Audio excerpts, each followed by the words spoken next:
গেমারদের হাজার বছরের স্বপ্ন, পাবে ভালোবাসা, দামে কম, থাকবে গতি, কম হবে কিডনির ক্ষতি। আজকে আমরা কথা বলছি লেনোভো লক, একটা ভ্যালু ফর মানি ল্যাপটপ নিয়ে।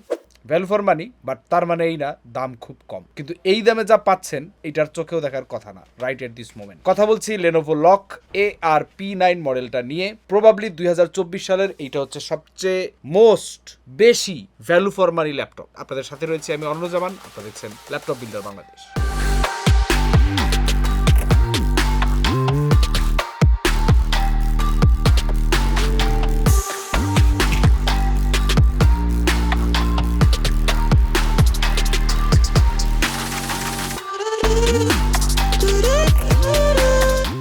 আজকের ল্যাপটপ রিভিউতে কোনো কম্পিটিটর অ্যানালাইসিস নাই, কারণ এই প্রাইস রেঞ্জ তো ভালো কথা, এর ধারে কাছে 10,000, 15,000, 20,000 টাকা বাড়াইলে পরেও এই সিমিলার স্পেকের ল্যাপটপ আপনি পাবেন না। এই সিমিলার স্পেকের ল্যাপটপের দাম শুরু হয় 1,65,000 থেকে শুরু, এবং এর উপরে এইটা একটা আনঅফিসিয়াল ল্যাপটপ, এবং কম্পিউটার ম্যানিয়া এর প্রাইসিং করেছে 1,45,900 টাকা। এর মধ্যে প্রসেসর হিসেবে আছে Ryzen 7 7435HS এবং একটা RTX 4060 128, যেইটা হাইয়েস্ট 128 ওয়াট পর্যন্ত টানতে পারে। যাই হোক, পারফরমেন্স নিয়ে পরে কথা হবে, আগে চলুন আউটলুক ইন্সপেকশন শুরু করা যাক। বেশ চমৎকার সিলভার কালারের চকচকে একটা ল্যাপটপ। লেনোভো ল্যাপটপের প্রতি আমার একটা দুর্বলতা রয়েছে, এটা অনেকে বললেও বলতে পারেন, বাট ইটস নট ট্রু। আমার সব ল্যাপটপই ভালো লাগে। গেমিং ল্যাপটপ, সো ওজন আছে, এক্সাক্ট ওজন বলতে গেলে 2.45 কেজি। উপরেরটা ম্যাট ফিনিশিং, খুবই কুল। বাম কোনায় লেনোভো আর ডান কর্নারে লক, এক হাত দিয়ে আরামসে খুলে ফেলতে পারবেন। হিঞ্জ যেটা দেয়া আছে এটা রোলার টাইপ হিঞ্জ বলতে পারেন, একদম 180 ডিগ্রি পর্যন্ত রোটেট হইতেছে। দিস ইজ প্রিটি গুড, এবং ম্যাট ফিনিশ হওয়ার কারণে কোনো ফিঙ্গারপ্রিন্ট, কোনো স্মাজেস খুব একটা পড়তেছে না। পিছন দিকে আগে যদি দেখি, এইখানে একটা গ্রিল, এইখানে গ্রিল, এইখানে গ্রিল, মাঝখানে কিছু নেই। দুই পাশে দুইটা গ্রিল দেখে মনে হয় দুই পাশে দুইটা কুলিং ফ্যান দেয়া আছে, খুলে দেখতে পারলে ভালোই তো। এইখানে দুইটা স্পিকার, রাবার ফিটস। ডান পাশে কোনো এক্সস্ট নাই, বাম পাশে কোনো এক্সস্ট নাই। এক্সস্ট দিলে কই, সব পেছনে, এই যে। এবং পোর্টস হিসেবে ডান পাশে আছে একটা টাইপ সি 3.2 Gen 2, এটা আবার ডিসপ্লে পোর্ট সাপোর্ট করে 1.4 প্লাস 140 ওয়াটের পাওয়ার ডেলিভারি নেয় বা দেয়। শাটার বাটন আছে, এরপরে একটা headphone mic combo, USB-A 3.2 Gen 1 max speed, যেটা 5 Gbps। পেছনের দিকে যদি আমরা তাকাই, প্রথমেই আছে USB টাইপ A 3.2 Gen 1, একটা HDMI 2.1 4K 120 হার্টজ পর্যন্ত ডিসপ্লে আউটপুট দেবে, একটা ethernet port, RJ45 Gbps speed হওয়ার কথা। USB টাইপ A আরেকটা 3.2 Gen 1 ম্যাক্স স্পিড 5 Gbps, এবং লেনোভোর যে টিপিক্যাল পাওয়ার পোর্ট আছে ওইটা আর কি। বাম পাশে যদি তাকাই, কোনো পোর্টস নাই। বাম পাশে কিছু পোর্ট দিতে পারতো, ডান পাশে কমায়, অনেকে মাউস ব্যবহার করে একটু প্যারা খাইতে হয়। যাই হোক, ল্যাপটপটা যদি খুলি, এটা খুবই স্টার্ডি, মানে এখানে ফুটেস্ট ফ্যানের বাতাস কোনো টেস্টই কোনো কাজ হওয়ার কথা না। খুব সামান্য ফ্লেক্স আছে, এটুক থাকবেই, এটুক না থেকে উপায় নেই, কারণ ল্যাপটপ তো হাজার হোক। নিচের দিকে চিনটা বেশ বড়, এবং এখানে লক লেখা। মাঝখানে ঠিক কিবোর্ডে মাঝ বরাবর একটা পাওয়ার বাটন, তারপর একটা ফুল সাইজের কিবোর্ড দেখা যাইতেছে, কি ট্রাভেল ডিসটেন্স ডিসেন্ট, এবং ট্র্যাকপ্যাডটা একটু বাম পাশের দিকে চাপানো আছে। ডান পাশে বেশ কিছু লোগো, তার মধ্যে লেনোভোর logo, AMD Ryzen 7 7000 series, NVIDIA GeForce RTX support, এইসব লেখা আছে আর কি। তো এই হচ্ছে ল্যাপটপ, চলুন এটাকে পাওয়ার অন করে ফেলি। আমাদের ইউনিটে সিপিইউ হিসেবে ব্যবহার করা হয়েছে AMD Ryzen 7 7435HS। এটা একটা Zen 3 প্লাস আর্কিটেকচারের সিপিইউ। এতে টোটাল সিপিইউ এর কোর আছে 8টা, থ্রেড 16টা। সিপিইউর বেস ক্লক 3.1 আর ম্যাক্স বুস্ট ক্লক হচ্ছে 4.5। ক্যাশ নিয়ে কথা বললে এতে L1 ক্যাশ আছে 512, L2 4MB এবং L3 16MB। এছাড়া এর AMD কনফিগারেবল TDP হচ্ছে 35 to 54 watt. TSMC 6nm FinFET fabrication process এটা তৈরি করা। প্রসেসরের ম্যাক্স অপারেটিং টেম্পারেচার হচ্ছে 95 ডিগ্রি সেলসিয়াস। প্রসেসর মেইন পার্টটা শেষ, এরপরে জিপিইউ হিসেবে এতে রয়েছে সুপরিচিত এবং দুর্নামে জর্জরিত RTX 4060। ডেস্কটপ জগতে 4060 খুব একটা সুবিধা করতে না পারলেও, অনেক বদনামের শিকার হলেও, ল্যাপটপে কিন্তু 4060 মোবাইলের বেশ সুনাম রয়েছে। কারণ ডেস্কটপে পাওয়ার নিয়ে কোনো চিন্তা না থাকলেও ল্যাপটপে সে বিষয়টা একদম 360 ডিগ্রি পল্টি মারে। আমরা মোটামুটি সবাই জানি যে 3060 থেকে 4060-তে আহামরি কোনো আপগ্রেড নাই। পাওয়ার কনজাম্পশনের দিক থেকে মেজর ইমপ্রুভমেন্ট দেখা গিয়েছে শুধুমাত্র, যেটা ডেস্কটপের ক্ষেত্রে এতটা প্র্যাকটিক্যাল না হলেও ল্যাপটপের ক্ষেত্রে অনেকটাই প্র্যাকটিক্যাল, যা হয়তো আমাদের আজকের পারফরমেন্স টেস্টে পরিষ্কার দেখা যাবে। যাই হোক, জিপির স্পেকটা একটু দেখে নেই। 8GB VRAM রয়েছে GDDR6 মেমোরির। এই RTX 4060 TSMCর 5nm ফিনফেট ফ্যাব্রিকেশন প্রসেসে তৈরি করা জিপিইউ, যার ভেতরে রয়েছে 18,900 বিলিয়ন ট্রানজিস্টর। জিপিইউটা বেস ক্লক হচ্ছে 1545 মেগাহার্জ, বুস্ট ক্লক হচ্ছে 1890 megahertz, memory clock 2000 megahertz, 16 Gbps effective render config হচ্ছে। শেডিং ইউনিট রয়েছে 3072টা, TMU রয়েছে 96টা, ROP 48, SM এর সংখ্যা হচ্ছে 24, টেনসর কোর 96, RT24। এগুলো সবই আপনারা টেক পাওয়ার আপ থেকে আরো পরিষ্কার দেখতে পারবেন, এই নিয়ে আর ঘেঁচাঘেঁচি করে লাভ নাই। লেনোভো ক্লেম করতেছে এটা ম্যাক্স TDP 115, বাট আমাদের পারফরমেন্স টেস্টে we have exceeded that mark. এইবারে মেমোরি টেমোরি স্টোরেজ নিয়ে কথা বলার আগে চলুন ল্যাপটপটাকে খুলে ফেলা যাক। বাই দ্য ওয়ে, খোলাখুলি আগে কিন্তু আমরা পারফরমেন্স টেস্টটা সেরে নিয়েছি, ফলে আমাদের করা কোনো ইঞ্জিনিয়ারিং এর কারণে রেজাল্টে কোনো পরিবর্তন আসবে না। ওকে, বেশ কয়েকটা স্ক্রু আছে, আমরা খোলা শুরু করি ডান পাশ থেকে।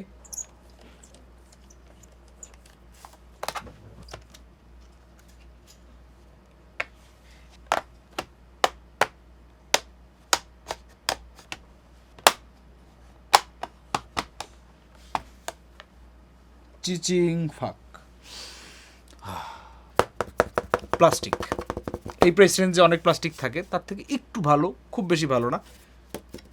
গ্রিলগুলো হচ্ছে অ্যালুমিনিয়ামের গ্রিল। এইবার হচ্ছে ভিতরে দুইটা কুলিং ফ্যান দেয়া আছে এবং প্রচুর সংখ্যক ফিন্স দেখা যাচ্ছে, M2X4 এর লেখা। এখানে বেশ কিছু কভার আছে, এইখানে AMD-X4, প্রবাবলি এইখানে আমাদের সিপিইউ মহাশয় রয়েছে এবং এইখানে প্রবাবলি আমাদের জিপিইউ। অনেক দিনের শখ এগুলো খুলে দেখি, কিন্তু এগুলো খুললে পরে কেস লেগে যাবে। যাই হোক, দুইটা আমরা দেখতে পেতেছি মেইন বেসিক যে কুলিং টিউব আছে, কুলিং পাইপ, হিট পাইপ, এগুলো কালো পেইন্ট করা, এই জন্য কিছু হিট পাইপ এটা বোঝা যাইতেছে না। তারপরে যদি আমরা একটু নিচে দেখি, এইখানে 2খানা মেমোরি স্লট আছে, কিন্তু এর মধ্যে মেমোরি কয়খানা এটা দেখার জন্য আমরা হাতে কলমে ইহাকে খুলিয়া ফেলিব। বাট এইখানে একটা ট্যাপ মারা আছে, ট্যাপ থাক, থার্মাল প্যাড দেওয়া আছে, খুবই চমৎকার ব্যাপার। 2টা মেমোরি দেখতে পাইতেছি, তার মধ্যে একটাকে আমরা উন্মুক্ত করি। এই যে স্যামসাং DDR5 সোডিম 8GB 4800 বাস, মানে 8/16GB মেমোরি এর মধ্যে দেয়া থাকার কথা। এই পাশেটা 80 হবে। এটাকে আবার পুনরায় ইনসার্ট করে দেই। এইখানে হচ্ছে আমাদের ছোট সাইজের SSD দিছে, গরিবস ছোট SSD দিয়ে দিছে। এইটা প্রবাবলি 2230 বা 40 ফর্ম ফ্যাক্টরের SSD লেখা আছে মনে হয়, দেখি না, M2400 M.2 product of Malaysia, এইসব লেখা আছে। এইখানে আমরা দেখতে পেতেছি SM2269 XTG কন্ট্রোলার, সিলিকন মোশনের। ভেতরে একটার বেশি মেমোরি সেল থাকার কথা না, এই যে একটু হালকা করে দেখে নিই, একটা মেমোরি সেল দেয়া আছে।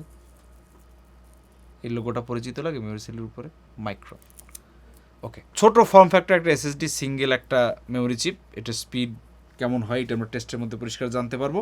তবে এই পাশে একটা ফুল সাইজের M.2 স্লট দেওয়া আছে, এটার মধ্যে কোনো NVMe নাই, দিলেও দিতে পারতো, কেন দেয় না এটা তারাই ভালো জানে। তার বদলে একটা ছোট একটা জিনিস দিয়া, যে একটু কম টাকায় বেচতেছে ল্যাপটপটা, এই কারণে মনে হয় দামটা একটু। বারে বারে তাই বলে শুধু আমাকেই কেন SSDর উপরেই খালি হাত। এইটা ফাঁকা দিকে একটা ফুল সাইজের একটা SSD দিতে পারছে, পারে নাই, এই নিয়ে একটা ছোট SSD দিয়ে রাখছে। যাই হোক, এই পাশে হচ্ছে আপনার ওয়াইফাই আর ব্লুটুথ। এইটা হইতেছে model number HSW11 A404484, part number এনে কিছু একটা হবে। একটু ক্লোজ আপ দেখাই দাও, কি আপনারা দেখে নিন। আর এটা স্পেসিফিকেশনও লেখা আছে, সো এটা নিয়ে আর ভেজা করে কোনো লাভ নাই। ব্যাটারি আমরা হাত দিলেই বুঝতে পারবো কয়টা সেল আছে, 1, 2, 3, কি ব্যাপার মাঝখানে এটা জোড়া কেন? এটা কনভেনশনাল সেলের মতো মনে হইতেছে না, মনে হইতেছে 2টা লম্বা সেলকে আড়াআড়ি করে জোড়া দেওয়া হয়েছে, মাঝখানে অন্য কিছু একটা দিয়ে। নর্মাল যেরকম আমরা দেখি ঠিক সেরকম না। 60 watt hour capacity, 3887 mAh। But এইখানে আর একটা ফাঁকা জায়গা আছে, এই ফাঁকা জায়গাটায় আমরা কোনো কিছু লাগানোরই তেমন সুব্যবস্থা দেখতেছি না। এইখানে একটা JRGB হেডারের মতো কিছু দেখতেছি, JRGB লেখা কেন? এদিকে ল্যাপটপে RGB কিছু ভিতরে লাগানোর কোনো সুব্যবস্থা রাখা হয়েছে এরকম।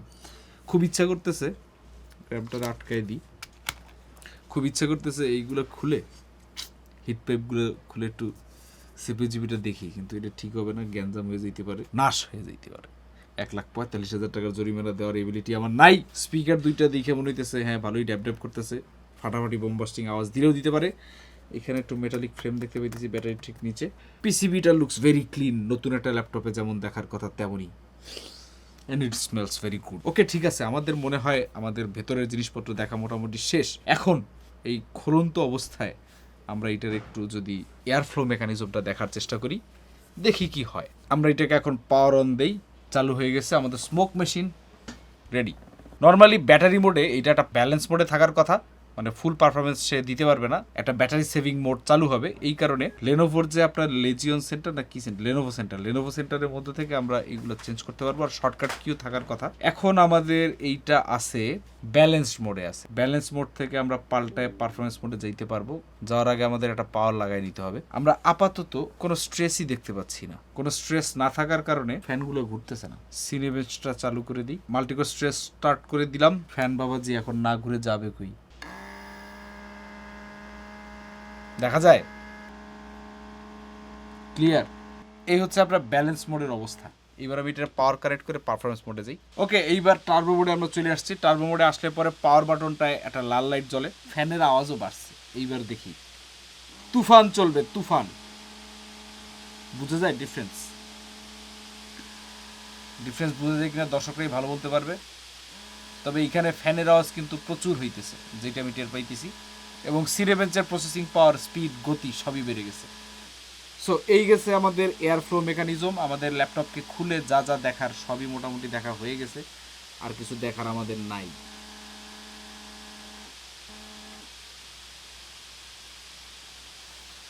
মোটামুটি পরিষ্কার আইডিয়া পাওয়া গেছে এয়ার ফ্লো মেকানিজম কেমনে কাজ করতেছে। এবার সিনেমেজ বন্ধ করে দিই। ওকে, এবারে ডিসপ্লেতে আসা যাক। ল্যাপটপের ডিসপ্লে খুবই ইম্পর্টেন্ট, কারণ এইটা আপনার প্রাইমারি ডিসপ্লে। এখানে ব্যবহার করা হয়েছে 144 হার্জের একটা ফুল এইচডি 16:9 অ্যাসপেক্ট রেশিওর আইপিএস প্যানেল। লেনোভো ক্লেম করতেছে এটা হচ্ছে 300 নিটসের ব্রাইটনেসের ডিসপ্লে। আমরা আমাদের লাক্স মিটার দিয়ে টেস্ট করে দেখবো কাহিনী আসলে কি হয়। A few moments later. ওকে, এতক্ষণ একটা আইডিয়া পাওয়ার কথা, হোল্ড করি দেখি কত আসছে। 266, অলমোস্ট 300। বা আরেক জায়গায় গিয়ে টেস্ট করি অন্য সাইডে কি অবস্থা, মাঝখানে দেখার চেষ্টা করি। 278, মানে ক্লোজ টু 300 নিটস। অনেকে বলেন আমাদের লাক্স মিটারে নাকি বেশি বেশি ব্রাইটনেস আসে, এইখানে তো কমাইলো। তার মানে সকল ক্লেম সব জায়গায় খাটে না। আর এখনই এটাকে বাতিলের খাতায় ফেলা যাচ্ছে না, আরো কিছুদিন ইউজ করা হবে। ডিসপ্লেটা কালার নিয়ে যদি কথা বলি, আউট অফ দ্য বক্স একটু ব্লু টিন্ট দেখা যায়, তার মানে ইয়েলিশ টোনটা কম। বাট খুব বেশি ব্লু লাইট এমিটিং কিন্তু চোখের জন্য আরামদায়ক নয়। এই জন্য এরকম ব্লু কাট চশমা আপনারা ব্যবহার করতে পারেন, যাতে মাথা ব্যথাটা কম হয়। দীর্ঘ সময় যারা ব্লু স্ক্রিনে স্ক্রিন টাইম দিয়ে থাকেন তাদের এই মাথা ব্যথা খুব কমন একটা প্রবলেম। তো যাই হোক, আমরা কালার অ্যাকুরেসি টেস্ট করার জন্য আমাদের প্রায় বৃদ্ধ বয়সী স্পাইডার 5 এলিটকে ব্যবহার করেছি। তাতে স্কোর যেটা পেয়েছি 94%, sRGB 75%, Adobe RGB 74%, DCI P3 69%, NTSC এবং অ্যাভারেজে ডেল্টা ই ভ্যালু পাওয়া গেছে 2.11। এইখানে ডেল্টা ই ভ্যালুটা কোনোভাবেই এটাকে কন্টেন্ট ক্রিয়েটরদের জন্য সাজেস্ট করে না, বাট বাকি যে স্কোরগুলো রয়েছে কালার গামুটের কভারেজ, সেগুলো কিন্তু কন্টেন্ট ওয়াচিং বা গেমিং এর জন্য খুবই বুস্টেড এবং ভাইব্রেন্ট কালার দেওয়ার কথা। এবং আমাদের চোখের দেখাতেও কিন্তু আমরা ডিসপ্লেতে যথেষ্ট পাঞ্চি কালার দেখতে পাচ্ছি, যেটাকে আমরা বুস্টেড কালার বলে থাকি। এবারে চলুন দেখে নেই ওয়েব ক্যামের কি অবস্থা। ওয়েব ক্যামে আমরা একটা লাইভ রেকর্ড করার চেষ্টা করব, যাতে এর সাউন্ড এবং ভিডিও কোয়ালিটি নিয়ে পরিষ্কার একটা আইডিয়া পাওয়া যায়। স্টুডিওতে কিন্তু আমার এখানে দুই পাশে দুইটা 200 ওয়াটের লাইট, পিছনে একটা 60 ওয়াট, এই পাশে আরো লাইট, প্রচুর লাইটস চলতেছে। তো তার মধ্যে আমাকে কেমন দেখা যায় আমি একটা ভিডিও রেকর্ড দিয়ে দিই, তাইলেই বোঝা যাবে। এই হচ্ছে লাইভ রেকর্ডিং, এরকম আমাকে দেখা যাইতেছে। এখানে একটা শাটার আছে, শাটারটা দিলে পরে আপনি অন্ধকার হয়ে যাবেন। আবার চলে আসছি। আর এখন যে সাউন্ডটা আপনারা শুনতে পাচ্ছেন, এটা হচ্ছে অ্যাকচুয়ালি এই ল্যাপটপের যে বিল্ট ইন মাইক আছে সেই মাইকের সাউন্ড। ওয়েবক্যাম সম্পর্কে একটা পরিষ্কার আইডিয়া পেয়ে গেছেন। মোটামুটি নট ব্যাড, বাট 20,000 টাকার ফোনের থেকে বেটার সেলফি ক্যামেরা থাকে। যে 1000 বছর ধরে বলতেছি, আর বলে কি হবে। এবার একটু সাউন্ড টেস্ট করা যাক। সাউন্ড টেস্ট করার জন্য আমরা ইউটিউব থেকে আমাদেরই কোনো একটা ভিডিও প্লেব্যাক করতে পারি।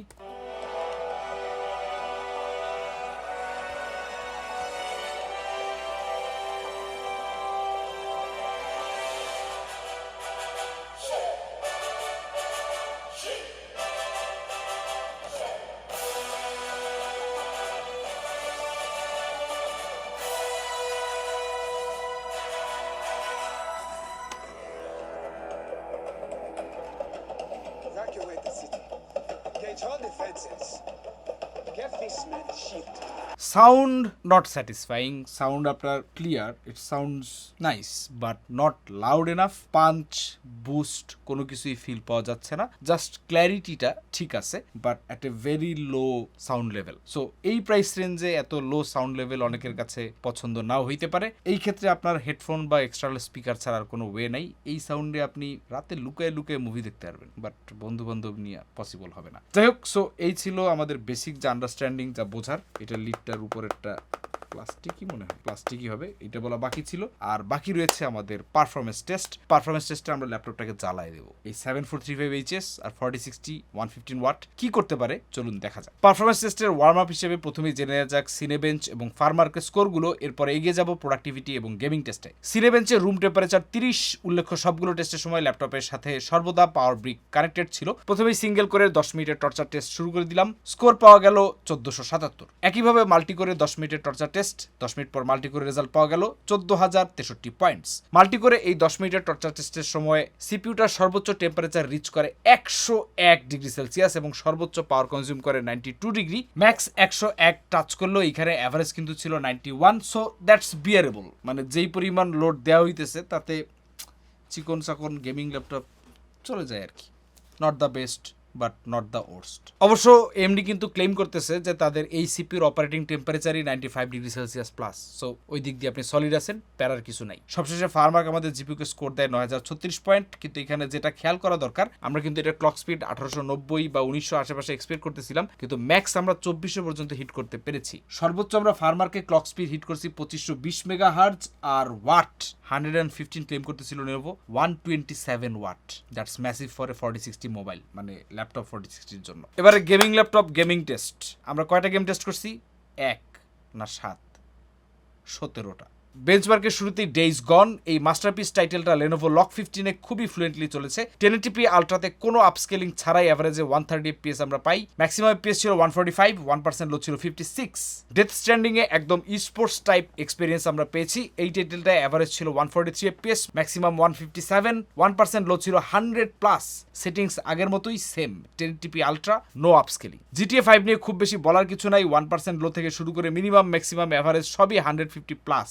180-190-তে হার্ডলক করা এই গেমটায় আমরা ল্যাপটপটা এভারেজে 190 FPS পাইছি, এর থেকে বেশি পাওয়া এই ল্যাপটপে সম্ভব না। এই ল্যাপটপ ক্যান 4090 দিয়ে সম্ভব না, because GTA 5 is locked at 188। Hitman 3তেও ফুল এইচডি ম্যাক্সড আউট সেটিংসে এভারেজে 150+ এভারেজ FPS আমরা পেয়েছি Ryzen 7 এবং RTX 4060 কম্বো থেকে, তবে 1% লো ছিল তুলনামূলক কম 63, যেটাও 60+, which is not bad. Shadow of the Tomb রাইডারও পারফরমেন্স ছিল ডেজ গন বা ডেথ স্ট্যান্ডিং এর রেঞ্জে। এভারেজ FPS 133 হলেও 1% লো এই গেমেও বেশ কমের দিকে 43, তবে ওভারঅল গেম প্লে বেশ স্মুদি ছিল, কমপ্লিট করার খুব একটা সুযোগ নাই। ডুম এটার্নাল অত্যন্ত অপটিমাইজড অ্যান্ড লাইট ওয়েট, এই টাইটেলটায় FPS উপচে পড়েছে রীতিমতো, এভারেজে 250+, ম্যাক্সিমাম 426, 1% লো আমরা পেয়েছি 100 এর কাছাকাছি। Another masterpiece Witcher 3 wild hunt, বেশ পুরাতন গেম কিন্তু খুবই ক্লাসিক, গ্রাফিক্যালি অনেক রিচ এবং ডিমান্ডিংও বটে, তবে এই গেমটাতেও এতক্ষণ আলোচনা হওয়া গেমগুলোর মতোই পারফরমেন্স আমরা পেয়েছি। এভারেজ 143, ম্যাক্সিমাম 145, 1% লো 68। এবারে ধীরে ধীরে একটু ক্র্যাঙ্ক আপ করা যাক, লেটেস্ট টাইটেলগুলোয় কি অবস্থা হয় দেখা যাক।